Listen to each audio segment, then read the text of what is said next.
Peter wanted to kill Otto and revealed to MJ that he became Spider-Man because of this, and now it happened again with his Aunt May. MJ tried to talk more to Peter and he had a mental breakdown. MJ felt bad Peter loved her, but he lost his aunt and knew why they couldn't be together. Parker told her to marry John, and MJ hugged Peter, who cried that night in her arms. The two woke up in each other's arms, and Peter woke up from an alarm in his room. He couldn't be late for May's funeral. Peter, Harry, MJ, and J. Jonah Jameson attended the funeral, where Peter watched as they put May's casket in the ground. After it was all over, Peter sat at the grave. He was confused about what to do, but May would want him to be Spider-Man, at least to destroy Ock, and then he could figure out what he wanted to do after. He thought he would continue for now. Coming home, Peter's grief wasn't as bad, but he became bitter. At the same time, Harry was becoming more and more obsessed with Spider-Man. When he came home from Aunt May's funeral, he began drinking, but while he started drinking, there was someone who was in his house. He told them to show themselves. Before they disappeared, Harry turned around before being choked from behind. Letting go of Harry, Ock revealed himself. He demanded Harry to release the Tritium. Harry asked Otto what happened to him. Otto said that nothing had happened and started choking Harry more to death. The symbiote at this point has fully consumed Ock. Being more rageful, Otto told Harry he was going to be giving him one last chance to hand it over or he would be killed. Harry was whipped through the balcony and Harry just hung on with his hand. He screamed. He told Otto he could give it to him on one condition. Otto listened. He was intrigued at what Harry had to say. I want you to capture Spider-Man and bring him alive. Harry told Otto that he could give him more if needed. Ock thought about the deal. It wouldn't take him very long if he could bring Spider-Man. Spider-Man was still active as Peter never gave up the mantle due to his rage for criminals after the death of Aunt May. Harry told Otto to find Peter Parker. He would be the closest person to find him because Parker was the one who took pictures of the bug at the Bugle. Otto's symbiote face smirked as he put Harry down, leaving the residence. One day passed and Peter and MJ went to the coffee shop like the original Raimi-verse timeline. This time, Pete had already told MJ about being Spider-Man. Parker talked about his previous battles and how he was on the hunt for Otto Octavius for killing his aunt. MJ told Peter that maybe vengeance is something that he shouldn't resort to, but understood Peter's feelings. MJ placed her hand on his, and she felt how shaky Peter was. Peter put his head down, and he told MJ that he loved her, but didn't know if it was the right thing. MJ said it was, before leaning in to kiss, and they heard an impact sound that was coming closer with each passing moment. Thinking fast, Peter told MJ to get down as a large car flew in the air. Parker grabbed her in the nick of time before a giant tentacle grabbed him. The symbiote had a tongue and screamed at Peter. Otto revealed himself, the tendrils leaving his face. He asked Peter where he could find Spider-Man. Peter tried getting a word out. He wanted to have revenge and tried breaking free from the symbiote webs. Whatever Otto had, he was too strong. Peter told him all he did was take pictures. Otto smirked, looking at MJ, telling Peter if he doesn't show up at the clock tower at 10, he will kill his little girlfriend before throwing Parker into the wall, incapacitating him. Peter's vision started to go, but he knew in the back of his head that Otto needed to be stopped before screaming out, breaking out of the debris. His vision wasn't as blurry and his powers were coursing through his veins. Peter knew Spider-Man's last stand was today. Going back home to his apartment, Peter grabbed his suitcase, putting his suit on, before making his way to the clock tower. This monster Ock stood still. The demon-type creature didn't make a move until Spider-Man showed up. He asked angrily, "Where is she?" Where Ock replied, "Let us talk," before Spider-Man front-flipped over Doc Ock, but the symbiote instantly stopped it, and he grabbed Spider-Man in the air with all of his arms, crushing him, spreading his arms and legs out as if he was going to magically rip them off. Spider-Man screamed with each passing moment. His suit ripped more and more until Spider-Man, with all of his might and rage, broke free from Doc Ock, fighting in close quarters combat on the clock tower. Spider-Man landed a blow that stunned Otto, who fell below. The symbiote latched onto an oncoming train. Spider-Man yelled at Ock that he wouldn't escape this time. Using his webs on the train, Spider-Man propelled himself, kicking Otto's chest so hard his body flew backwards. Spider-Man dodged a bridge, where Ock turned around before being hit behind.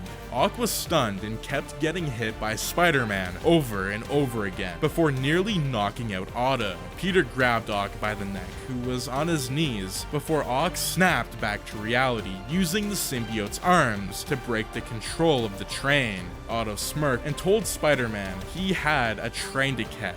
Spider-Man punched Ock in the face one more time, where the symbiote ripped off on Doc Ock's face, coming onto Peter himself. Parker couldn't think. He turned around to see the train was in smoke and decided to help them, knowing innocent people were about to die. As he started thinking of ways to stop the train, Otto fled the scene. Peter started using his webs at first, and he thought everything was normal until more webs came out and they were black color. The symbiote bonded with Peter Parker, who screamed, having flashes of May, Uncle Ben, Mary Jane, Harry, everyone. Peter halted the train with his anger. More symbiote crawled up his body. The power felt so good.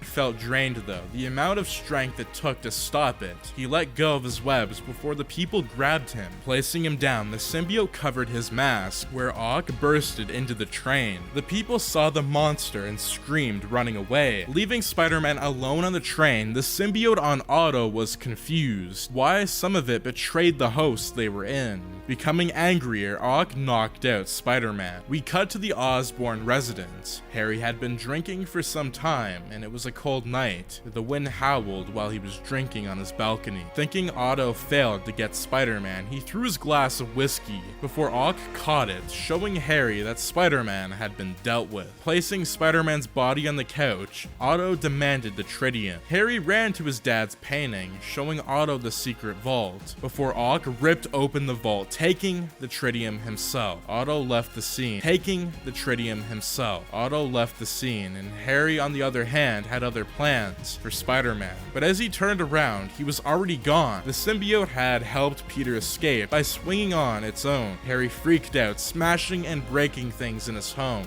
How could this happen? He was so close. He was here and now he is gone. A voice told him, "Take control." Harry said hello and turned around to see his dad in the mirror. Norman asked Harry to take revenge, and Harry cried before taking a knife, smashing the glass wall, screaming no. He soon realized that his dad was the Green Goblin. When Peter woke up, he saw that he was dangling on a massive skyscraper. The symbiote talked in Peter's mind, telling him how he must take revenge on Otto Octavius for the death of his Aunt May. Peter said that he wasn't a murderer, and the symbiote told Peter not a murderer before showing him flashbacks in a dream sequence of him killing the old burglar to Norman's death.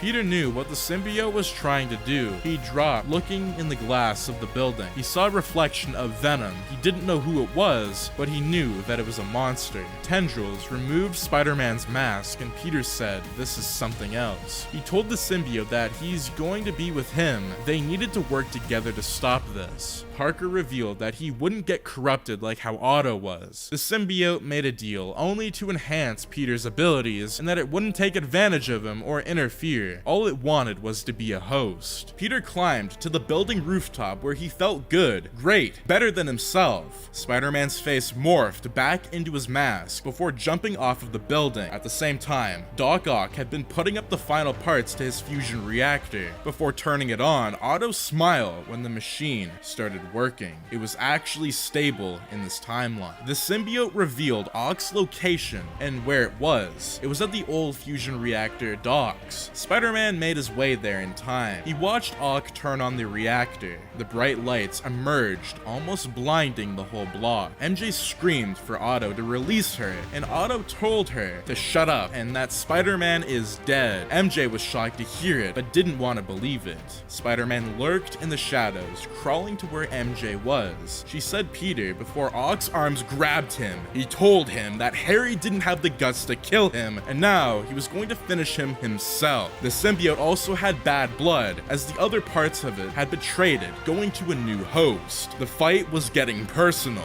Peter told Otto that he would pay for killing his Aunt May. The two fought in close quarters combat. Otto has become fully consumed by Monster Ock. Spider-Man kept punching Otto, beating him down in front of MJ. The two began in an arm lock before Spider-Man crushed his arms, headbutting him. Otto's arms tried helping him, knowing the symbiote was becoming too much for him. Otto's arms ripped apart the symbiote on his face. Ock breathed heavily, asking Spider-Man for his help before the symbiote turned him back into Monster Ock, launching him near the sun. Spider-Man grabbed a hold of the fusion reactor. His webs ripped parts of it off before it started coming down. This made the machine unstable and spikes started happening. Ock screamed. His work had been ruined. He went on a rampage and looked at MJ. He was ready to kill her before Spider-Man screamed no, jumping at Ock in the nick of time and into the water down below before landing major blows to his face. The symbiote fought back though.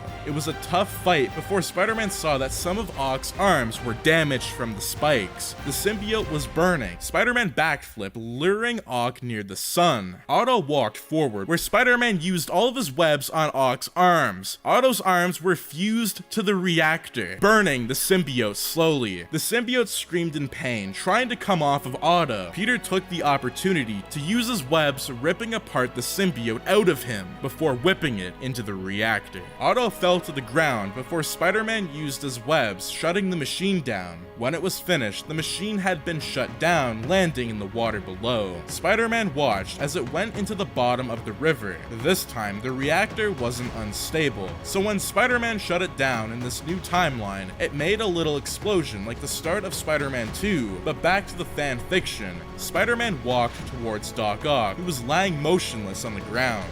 Peter took him by his jacket and was ready to kill him before realizing that Otto was innocent. He did nothing wrong. Spider-Man wanted to kill him right then and there, but after seeing what the symbiote could do, it was pointless. He knew Aunt May would want him to arrest him, and that's what Peter did. He webbed up Otto before taking MJ, leaving the scene. At the same time, Harry Osborn learned more about Green Goblin, taking the serum before flying into the city with his new glider. Otto was arrested for his crimes and was thrown into jail for the rest of his life, while at the same time, Peter put his costume on inside a case that started moving. He knew that the symbiote was bad news, but decided he would keep it for now. Parker heard sirens in the distance and explosions outside. MJ told Peter, "Go get him, Tiger," before Spider-Man grabbed his black suit, swinging to the scene. He was horrified to see that it was none other the return of the Green Goblin. And that is going to be it for this What If Doc Ock had the symbiote in Spider-Man 2002. If you guys did enjoy this video, do make sure to subscribe, like, share, and turn your notifications on so you and your friends are all up to date with latest content. But anyways, as always guys, thank you for tuning in and have a fantastic day.